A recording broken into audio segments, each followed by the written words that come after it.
Welcome to our channel. Today we how to install Citi Bill Pay for premiums and recurring policies, full guide step by step clearly. To begin the installation of Citi Bill Pay for premiums and recurring policies, visit the official Citi website. Log into your Citi account using your username and password. If you do not have an account, you will need to create one by choosing the option to enroll. Once logged in, navigate to the Payments or Bill Pay section of your account dashboard. Select the Add a Payee option to set up your payment recipients. In the search box, type in your insurance provider's name to locate them. If your provider appears in the list, select it to proceed.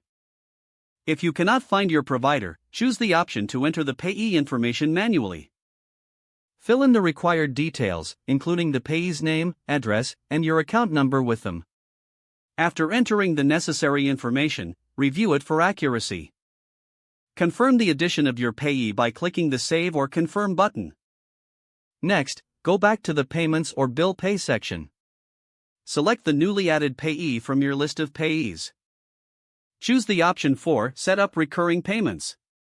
Enter the amount you wish to pay, along with the frequency of the payments. Choose the start date for the first payment to be sent. Review the payment details carefully to ensure everything is correct.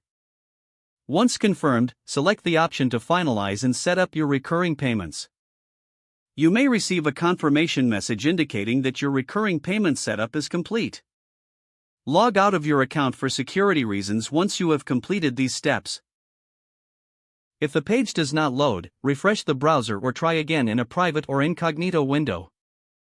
Make sure you are using the correct email address, then retype it carefully to avoid small typos.